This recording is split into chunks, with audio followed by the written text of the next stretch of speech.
Hello everyone, I am Professor Sushant Mohite, working as a head of electrical department in Praveen Patil Polytechnic. In previous video, we start the unit number 2 of subject electrical power transmission and distribution.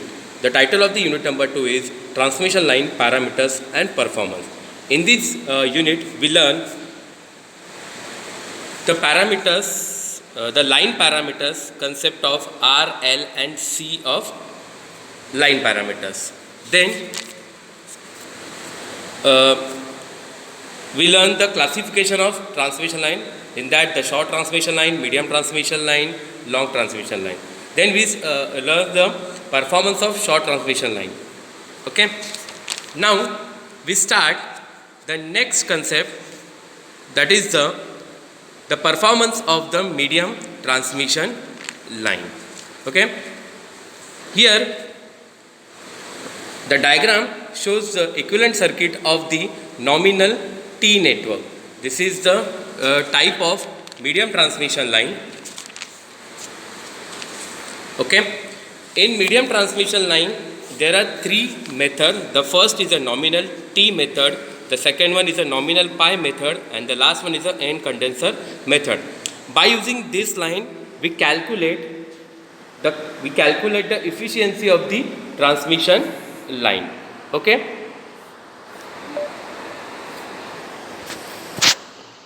So this diagram shows the equivalent circuit of the nominal T network. This diagram is looking just like a T. Okay. In this diagram, the first part is the PS. PS means is the sending end power. Cos phi s means the sending end power factor, and VS PH means it's a sending end phase voltage. Okay. Then here is this one is a medium transmission line. In that we consider the two parts. The first is a RPH divided by 2. The second one is a XPH divided by 2. This is the transmission line. Transmission line is made by, or it's a combination of resistance and the reactor. And the second one is a RPH divided by 2 and the XPH divided by 2. And the last one is this is the receiving part. Okay. In that receiving part, this one is a receiving part. In this receiving part, we connect the load. Okay. The types of load we discuss in the next slide, but it's a load. Okay. In here, the PR means it's a receiving end power. Then cos phi r is the receiving end power factor, which one is the lagging, means it's here is the load is the inductive, it's a assumption. Okay. And VRPH means it's a receiving end voltage, which is in phase. Okay. Now in this nominal T method, the three parameters, namely R, XL and C, are shown in this diagram. Okay. In this diagram, the C. Okay. It's resemble just like a English letter T. Okay. The lump capacitor is shown between the P and N conductor at the middle of C. Matlab the lump capacitor means the capacitor which is connected in parallel in between the sending end power and the receiving end power.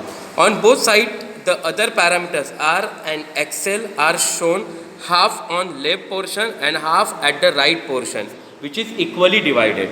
Okay. Then the sending end voltage Vs at the beginning of line, and VR is the voltage at the receiving end of the line. Then the voltage across the capacitor, which is the E1, okay, which is at the mid of the line across the capacitor. Okay. Then the IS means it's a sending end current. Okay. Then IR means receiving end current, and IC means the capacitor current which is flowing in the capacitor. Okay. Then cos phi r is the receiving end power factor. Cos phi s means sending end power factor. Okay. Now by using this equivalent circuit, we find the percentage regulation and the efficiency of the medium transmission line.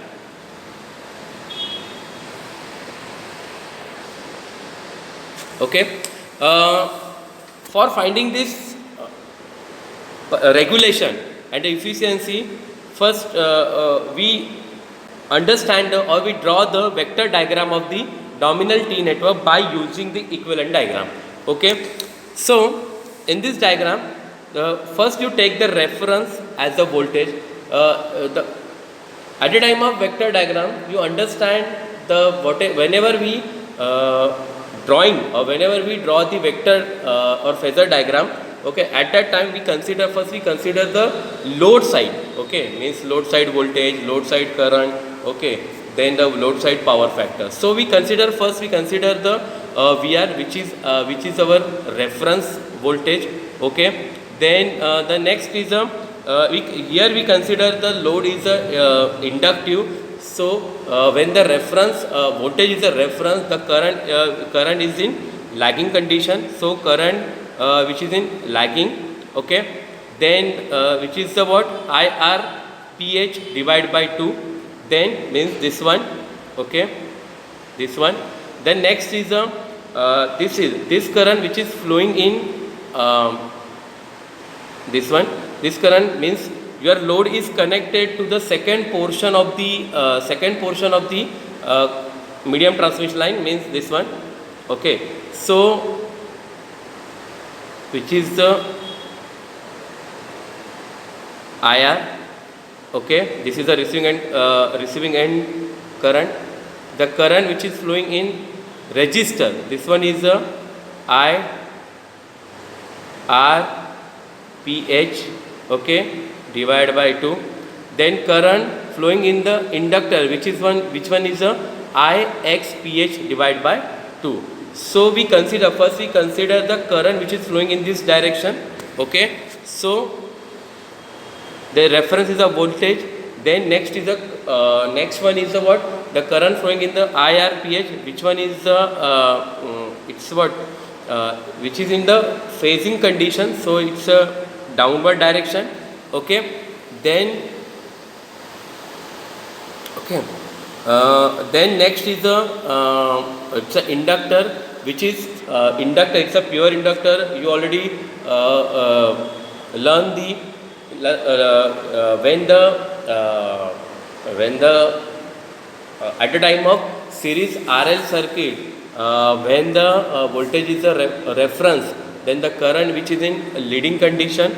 Okay, so it's a leading, means it's a it's a lagging condition. It's a 90-degree lagging.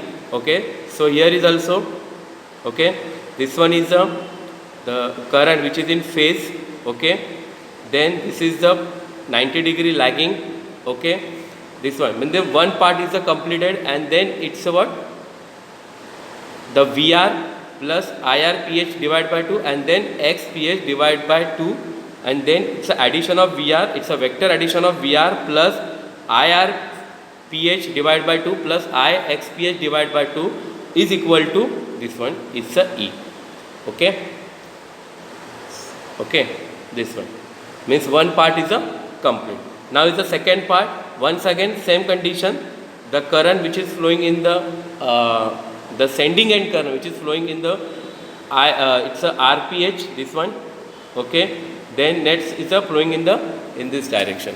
So once again same portion, means this portion same, so copy paste which is connected here. Okay, but here is a IRPH, means receiving, because the current which is flowing in the receiving side, so IRPH, but here is a IS, but here is a what, ISPH divided by 2, and then ISPH, okay, divided by 2. Then addition of this one. Okay, addition of this one. Okay, you get VSPH. Okay, this is the vector diagram of the nominal T network. At the time of this diagram, or at the time of we learn this method, you take some consideration or assumption. The first, it is assumed that line capacitance is connected at the center of the transmission line. So the line this one, the capacitor, you assume that the capacitor is connected at the center of the transmission line. then it is assumed that half of the resistance and reactance per phase are divided in either side of the capacitor. So half of the portion, this one and this one. So we consider what the in medium transmission line, the half of the portion which is connected capacitor side, the one side of the capacitor, okay, this one, and the one side of the capacitor, and the second one is connected in the another side of the capacitor. This one is a assumption. Okay. So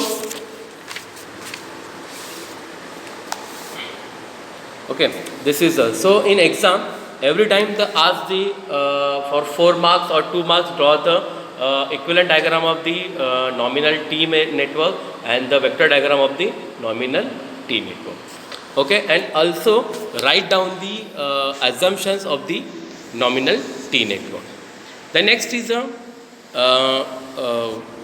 pi network. Okay, pi network of the medium transmission line. In this method, the lump capacitance is divided equally at the sending end and at receiving end location. Line resistance, okay, the lump capacitor, this one, it's a lump capacitor which is connected, is divided equally at the sending end side and the receiving end side. The line resistors R and inductive reactance XL are shown between the capacitance location, this one, okay. Then this arrangement is just looking like a pi shape, hence the name is the nominal pi method, okay. Then in this network, the VR is the receiving end voltage, Vs is the sending end voltage, then Is is the sending end current, IR is the receiving end current, then IL is the current in the line, okay, or IT, this is also IL or IT is the current in the line, then the ICS and ICR means it's a current in lump capacitor or condenser, okay. Then and this is the equivalent diagram of the nominal pi network. The next is the vector diagram, okay. This is a vector diagram of the nominal pi network. As usual, receiving end voltage VR is taken as a reference vector. From the end of VR, drop are added as explained in uppercase, okay. So here we consider the VR as a reference, then drop which is across the transmission line, okay, we consider here. Then here is the drop is the resistive drop, which is the drop which is occurs in the resistance, which is VR means this one, the drop in occurs in this one is this resistor, which is the VRPH means resistive drop is equal to IT into RPH, okay. So this one, okay, so this one, okay. Next is a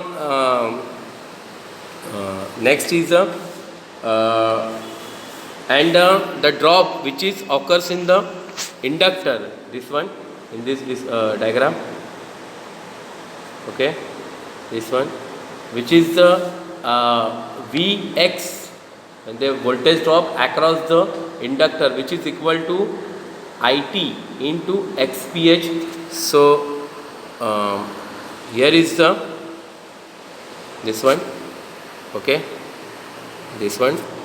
So that's why because of the drop across drop occurs in the inductor, the condition here is a 90-degree leading, okay, and the addition of receiving end voltage plus drop, so it's equal to the sending end voltage, okay. So at the time of drawing this diagram, okay, vector diagram and the equivalent circuit of the pi network, we consider or we assume it is assumed that the capacitance of the transmission line is divided into half of the line capacitance is connected at the receiving end and half of capacitance is connected at sending end. It is assumed that transmission line resistance and reactance per phase is connected in between two half transmission line capacitors. So it's a very important question which is every time asked in exam. Draw the equivalent diagram of the nominal T method and the equivalent diagram of the nominal pi network, and for 2 marks. And once again another question which is asked in exam, it's a very important question. Draw the vector diagram of the nominal T network and the vector diagram or phasor diagram of the nominal pi network. Thank you.